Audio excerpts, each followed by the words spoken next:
Well, welcome and happy Monday. I'm Dr. Stephanie Ardrey, and here with me is Rene, and we want to welcome you to Authentic AF, how we can help you shift your BPM for outstanding outcomes. And I know you're wondering, what the heck is BPM? Rene, how you doing today? Yeah, I'm doing fine. Thank you so far. Thank you so much for having me here. It's going to be amazing. I promise you. It's good. And so when we talk about, we were talking offline about this idea of not only mindset, but the importance of having certain mindset and mindset shifts, but then also body language. Because again, when we talk about people wondering why it is they come across as inauthentic, a lot of times it's because what you're saying and what your body is saying are not incongruent. So, you know, would you agree that, body language sometimes can tell people other things than what you intend? Yeah, absolutely. Yesterday, I had a conversation with somebody. I was invited Sunday yesterday, right? I was invited to a barbecue, and we had an amazing time. But they asked me the question, "Hey, you're into body language, right?" I said, "Yeah, sure, sure." He says, and they say, "How does that work?" And I said, "Well, listen, I can we talked about a lot of things, but I said I can discover a lie in less than 3 seconds." They said, "What?" I said, "Okay, what is my body language telling you now?" And I said, "Oh, you don't want to know." And we had fun, we had a lot of fun. And then, but then, the best way to act in a conversation is just be yourself. That's the best body language. Yeah, absolutely. But we always have fun when that happens. When people are, what is my body language telling you? And then backstage happens a lot. When I'm with other speakers in different countries, they always say, "Hey, Renee, what is my body language telling you?" I said, "Yeah, don't worry about it. It's okay. Don't worry."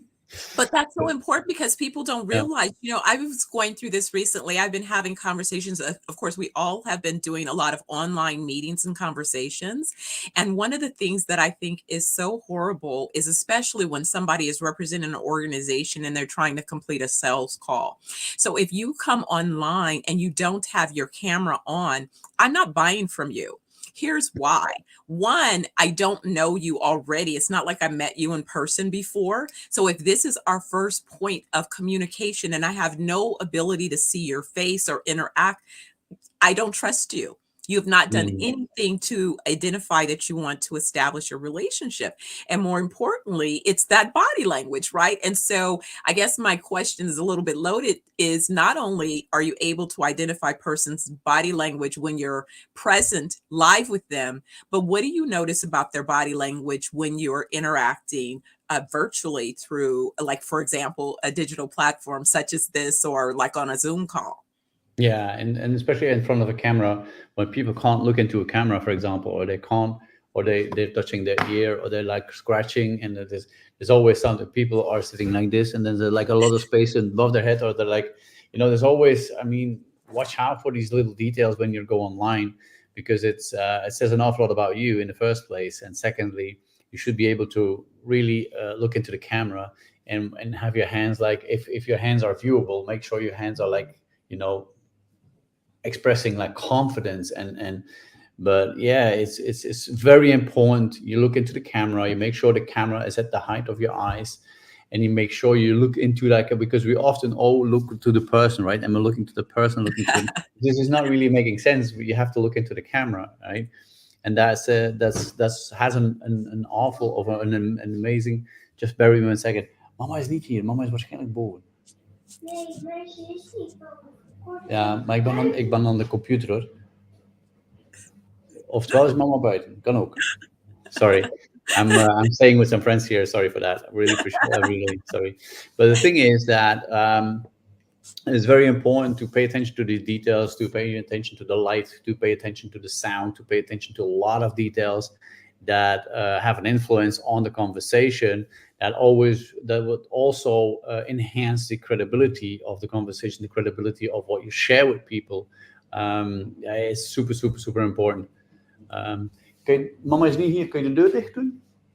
Well, that's is such a perfect response because when we think about, you and I both being in the role of founder and CEO of new organizations, and so in that role, we are Oh both yeah. charged with not only making a lot of presentations, but we're engaging people for different purposes. You know, the CEO has the job of not only selling the vision of the organization that they're creating. So it's very important to come across Oh yeah. credible, so that people believe and lean into what it is you're saying. And then not only the people, you know, when you think about, you have both internal and external stakeholders that you're looking to build relationship with. So you have all different levels of, you know, relationships. So you have your subordinates, you have, you know, other folks who are peers, you may have others who are superior, you know, your boards that you're looking into, leaning into.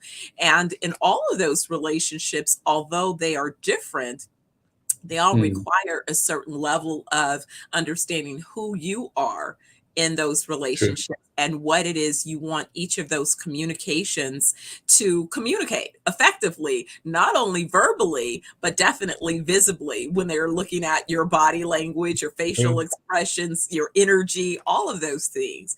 So this is really more critical, I think, than people may realize. I mean, when you look at NLP, neuro linguistic programming, is about neuro, the brain, linguistic, language, and then how do you program that language based on your thinking, neuro linguistic programming. However, body language is a small little part from NLP. But what I'm doing is I'm extracting that. And why is that? Do you know that verbal communication is only 7% of all communication? 93% is nonverbal. And the 93% nonverbal is 55 body language and 38 tonality. Because when I ask you the question, how many times do you pay attention to your tonality when you speak to somebody? 99% of people say, oh, I don't do that. Of course you don't, because you do it on a subconscious level. And how many of you do pay attention to your body language when you interact with somebody? I said, oh, but don't pay attention to that. Of course you don't, because you're not thinking about it. It's on a subconscious level. And do you know that when we communicate from brain to brain, we transfer 40 bits of data per second? Wow. 40. Wow. But when subconsciously, when we communicate, so the nonverbal, which is the body language and tonality, is not 40 bits of data per second, it's 40 million bits of data per second. And this is science. This is not me like I found out yesterday. No, this is pure science. So then I ask people, like, if 93% of communication is nonverbal and 80% of society doesn't even know about it, what would happen if you would learn these secrets and apply them? What results would you have in the future? And that is so important to understand, that people say body language, come on, man, that's for hippies. No, pay attention. Sometimes I get that answer. And I said, no, you would be surprised. They now hired me in the Middle East in a company that is doing deals in oil and gas and petrol. And they hired me to come in and learn them to use proper body language and negotiation techniques, and body language is part of that. If they do that, I think there must be a reason for that, right? But what we do is, in general terms, in sales and leadership, we gave them the basics. And when they say, hey, listen, we want to know more because this is too interesting, I said, of course it is. Do you see my head? It's too interesting, or too interesting, right? So these are all signs I watch out for. I pay attention to it because, yeah, it's my job. But it is a fact that body language or nonverbal communication, let's put it like this: you got verbal, nonverbal. The nonverbal is 93%, according to Professor Mehrabian from Iran. In those days, he's a scientist. He said that 93% is nonverbal. And then I say, if 80% doesn't know about it or applies a little bit of it, man, if you start understanding how it works, it will blow you away, the results you get from it. So, but then I'm thinking, like, if we could teach people or show them a way to learn body language and add some mindfulness to it, what you are doing, this is your expertise, right? They will Right. blow the results through the roof, right?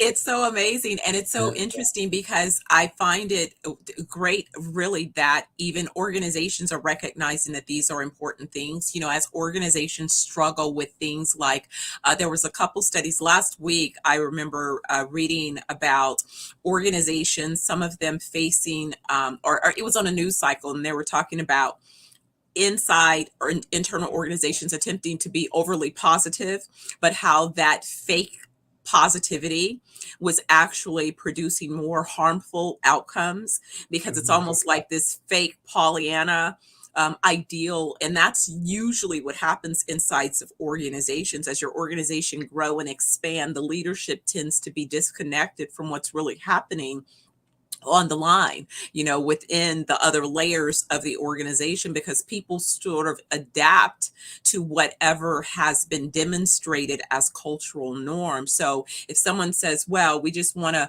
focus on the positivity, but irrespective of the authentic, because authentically, there are going to be times where the news is not positive.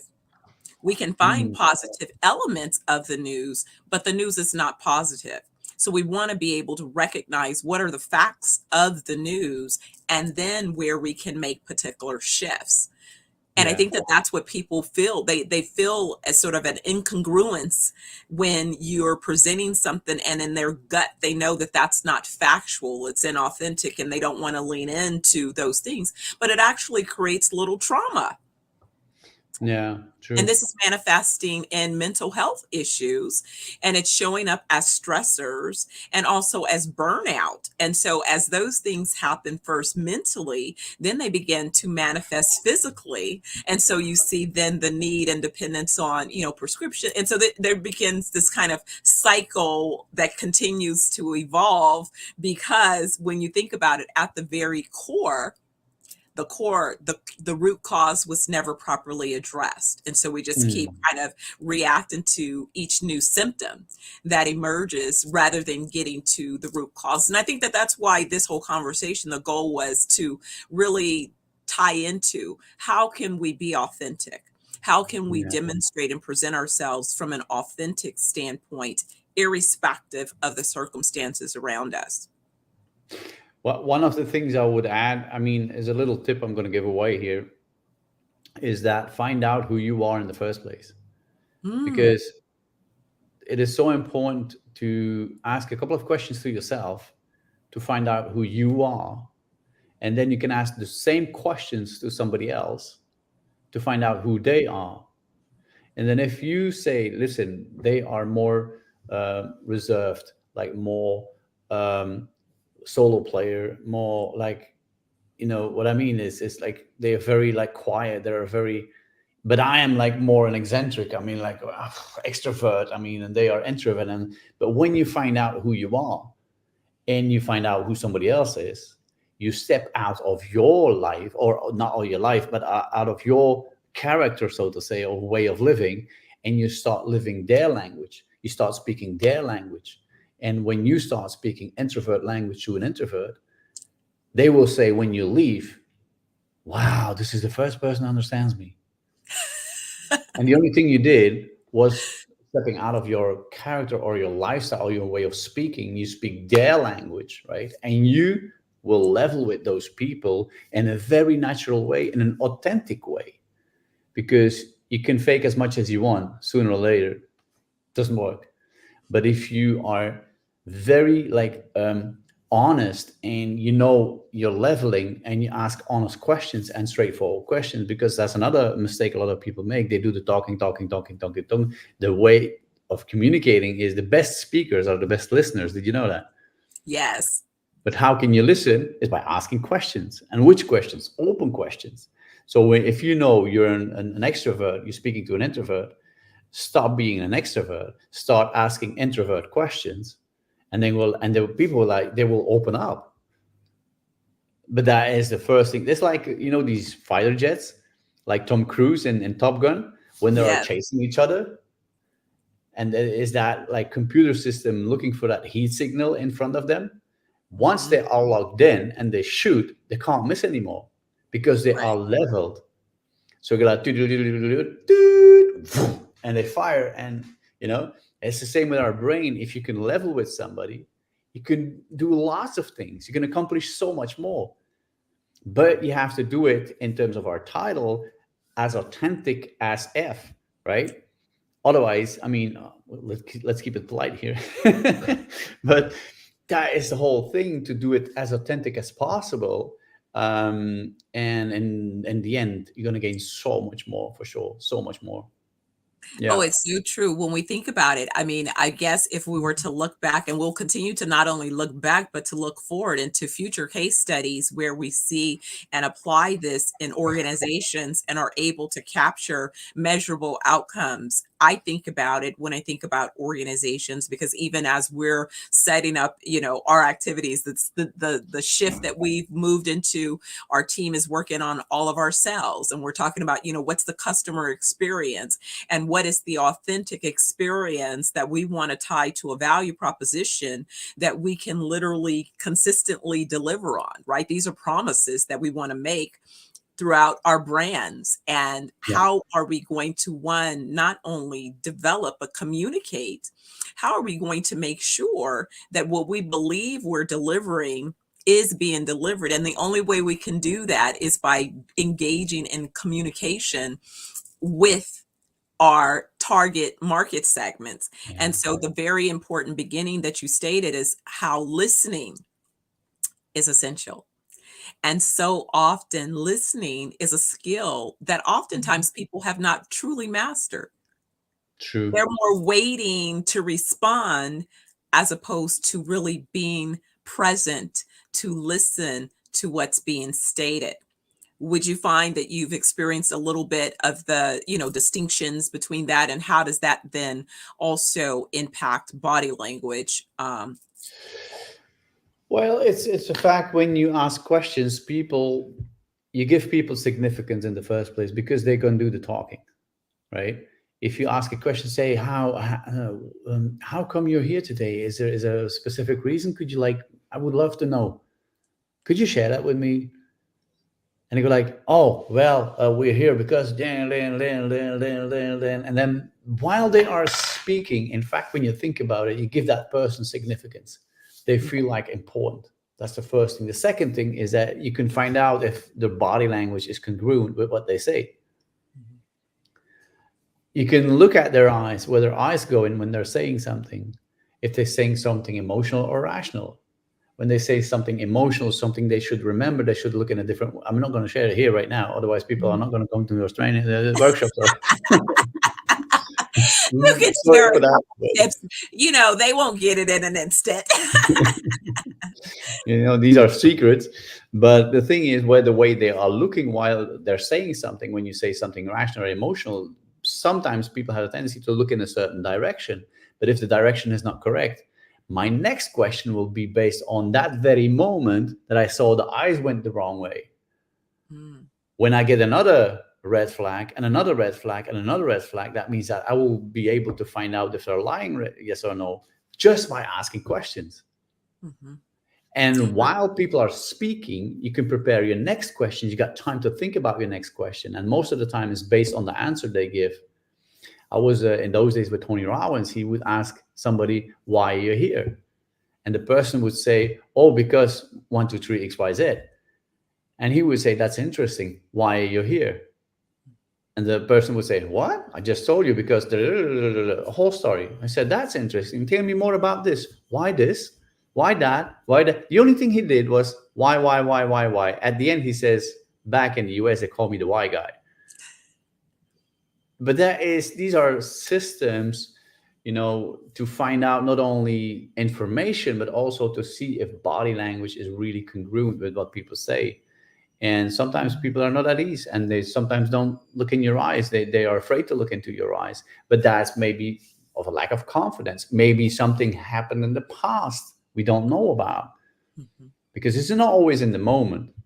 We got people who got harassed, or people who got went through all kinds of things in life when they're in their youth, for example, and then they are 40, 45, and they are in a conversation. They can't look into your eye. It's not based on the moment, maybe based from the past, from a very far past. But yeah, it's The reason I hammer on this to ask so many questions during conversation is for all kinds of reasons. And yeah, I can only say um, body language is such a huge thing in communication. I was in Thailand in was it March, end of March, yeah, and I had I think 40 people in the room, and they said, yeah, but these people are very reserved, they're like, I'm like, I said, give me 5 minutes. So I used my body language to get them out of their chairs and dance on the music, which was not about to happen according to certain people who know the culture very well and those type of people. But hey, and there were a very amazing audience of these participants were amazing. I love it. I still, when I think about it right now, I go, wow, we had an amazing time in Thailand. But thing is, it's asking questions, and asking questions according to the character you found out who that person is. If I would ask you 3 4 questions, I would find out that you are an introvert or an extrovert, a solo player, a team player, you are more reserved or not, you are this, you're that. And then I would change my questions and adapt to your character and level with you. And there's Mhm. like 5 6 ways of leveling with people.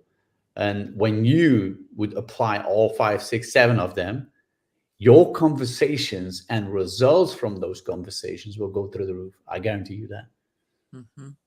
It's so So yeah. interesting, and I believe you, and, when I think about not only, what you're saying, it's also why in my philosophy, when we talk about mindset, I do a lot of, assessments around understanding not only individuals, but their leadership style and how they interact in teams. And so some of the tools that I've been exposed to over the journey of kind of being able to unpack leadership style include like 360. We're able to have a 360 assessment. I love that tool because it allows a person to look at both who they report to as well as who reports to them and then their peers. So it really gives feedback, a feedback loop of how it is you're showing up in all of these different relationships. DISC is another tool that allows you to understand a little bit in terms of your preferences. I love Myers Briggs. I love Strength Finders. Again, these tools begin to reveal something that you said. In order to be authentic, first, who am I? Where do I begin to learn who I am without just being in my head about who I think I am? Because who I think I am versus how I'm landing in these other relationships may not be the truth. I may Mm, think I'm landing in a certain way, but truly, if other people were to give me feedback, it might be a little bit different than what I expect. And so, what do you find, I guess, in those instances where you're working with a group or you're working with someone, and what you're finding is they have a lack of awareness, even an understanding of how their body language is failing to be in alignment with maybe what it is they believe they're communicating? How have you kind of in that situation, one, noticed? And then also, what type of shifts have you been able to make in a scenario like that? well, first of all, depends on the person who sits in front of you. That's the first thing. I had a lady in London, and she asked me for some guidance in her life, and a bit of life coaching. And she started the conversation, and after not even a minute, I said, "Would you please stop and stop lying to me?" Wow. She says, "What?" I said, "Stop lying to me. You're lying." She says, "No, Wow. I'm not." I said, "Yes, you are." She says, "How do you know?" I said, "Listen, first of all, who's the coach in here? Secondly, I watch micro expressions. I read body language." And the lady started crying. I said, "Why are you crying?" She says, "Well, yeah, you're right for a bit. I've been lying." I said, "Why would you lie? It's a waste of your time, my time, and especially your money. Don't do that. Let's rewind and start all over again." And she came up with a completely different story. And I could read from the signs she was straightforward. She said the things as they were. That's one thing. However, if you are with a superior and you read the signs and the signs are not congruent with the words, you have to watch out with that. Mhm. because in the end, they're your superior. For example, um, which is it's a long time ago. So Monica Lewinsky, the story about Monica Lewinsky, right, and Bill Clinton, right? We did an analysis while he was interviewed in a room where he was attacked by a journalist. So he didn't have the time to prepare himself. Mm. The way he reacts, and there's a video, it's online, it's available everywhere. And but when you see how he reacts and you read the body language and the micro expressions, you find out in an instant he's not saying the truth. Wow. Whereas afterwards, for national television, he came up with a story that was pre-chewed by somebody Mhm. to give the impression he didn't do anything wrong. Mhm. And this is psychology. But the body language during that attack with this journalist and then the pre-chewed interview, he didn't even move during that when he was doing that declaration in front of the camera. He didn't move at all. Why is that, you think? And there's nothing against Bill Clinton. I mean, he's a good guy. I mean, I love him and blah, blah, blah, blah. But the thing is, it's pre-chewed. He's prepared for that. And most leaders on the planet have 3, 4 coaches every day from the morning when they woke up until the night they go to bed. And they get so much guidance. Don't do this, don't do that. This is a protocol. That's normal, right? But that is to come back to what we were talking about. Is that in the first case, I could really say things as they were to that lady, but when you have a superior, you have to watch out, right? You have to watch out your words, what you say, how you say, what your questions are, etc., because you don't want them to have them against you. But what you could do is prepare a question and say, listen, do you know why I'm asking that question? Because I had a feeling in my stomach, the gut feeling. And then you can like bring it in such a way they don't feel attacked, they don't feel pulled down, and they go like, oh wow, that's interesting. I would love to know more about this. You know what I It's mean? true. Absolutely, absolutely, it's so true. It's amazing. Renee, I think we're gonna have a blast having these conversations. This is just the first, this is the opening. We're kind of laying the foundation of some of the things that we can talk about. This is going to be, I think, breakthrough opportunities for those out there not realizing the importance of body language, but also the value of particular mindset shifts. We see it, we hear it, but it's also timely. A lot of times organizations around Q4, which we're in Q4 of 24, um, as organizations began to set their forecast for Yeah. 2025 into 2026, depending upon what type of fiscal period they're operating under. But around this time, there's typically a lot of planning. Oftentimes, organizations are going to have some type of pause for holiday and reflection, and within that planning. But most organizations that expect to survive are looking at what are the things that we can identify and improve upon Hmm. for our next fiscal period of growth. I can Because only usually you're say, planning to yeah, grow, right? You're not planning to fail, you're planning to yeah. grow. I can only say if you really want to take your organization, your leadership, your sales, whatever you want to call it, if you want to take it to the next level, you have to learn certain techniques to get to that next level. And body language and mindfulness is definitely a part of it, because your mindset is everything. It's where everything starts, right? In your mind. So mindfulness, if you analyze the word, you know it says enough, right? But add some body language to it, you'll definitely will go to the next level. And leadership and HR, human resources, in sales, and it doesn't matter what you call it. But if you really want to go to that next level, you have to learn certain techniques and certain ways of thinking and applying. Because learning something is good, but applied knowledge is priceless, isn't it? It absolutely is. And so we really believe that through this authentic AF conversation that we can help you get through to your authentic self and be able to not only deliver that effectively through your communications, but have your body language reflect and support your statements so that you Yeah. are actually landing the way that you hope that you're landing. What else do you think we can leave our guests with this particular time as we're introducing them to a reason to come back next time and join us again? What I would like to share before leaving is you and I, we both traveled the planet, right?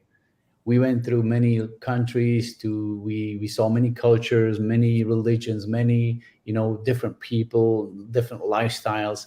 And I think what I would leave people with is that it doesn't matter who you are, where you're from, what you do. Join us next time. I am pretty sure you're going to learn something and take something away from what Stephanie is sharing or what I'm sharing. That's what I would like to leave with people. Like, hey, just join us. And if it's not your cup of tea, that's okay too. But I think it's going to be your cup of tea. Absolutely. In fact, you can join us with a cup of tea. How about that? Exactly. Exactly. Absolutely. Well, you want to tell people where they can find out more about our joint training opportunities and kind of plug in to us going forward. I think I'll share the link to the website, and maybe you can also just give them a Yeah. little bit about, what we're doing. Um, is Business Presence Mastery, but do you have the link?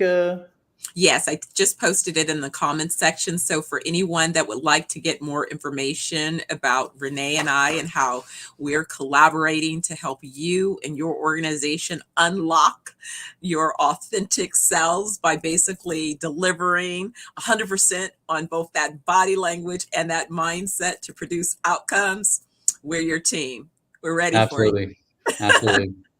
Well, thank you guys again for tuning in today. We hope to see you again next week. Join us for the next episode of Authentic AF, AF. making those BPM shifts to produce outstanding outcomes.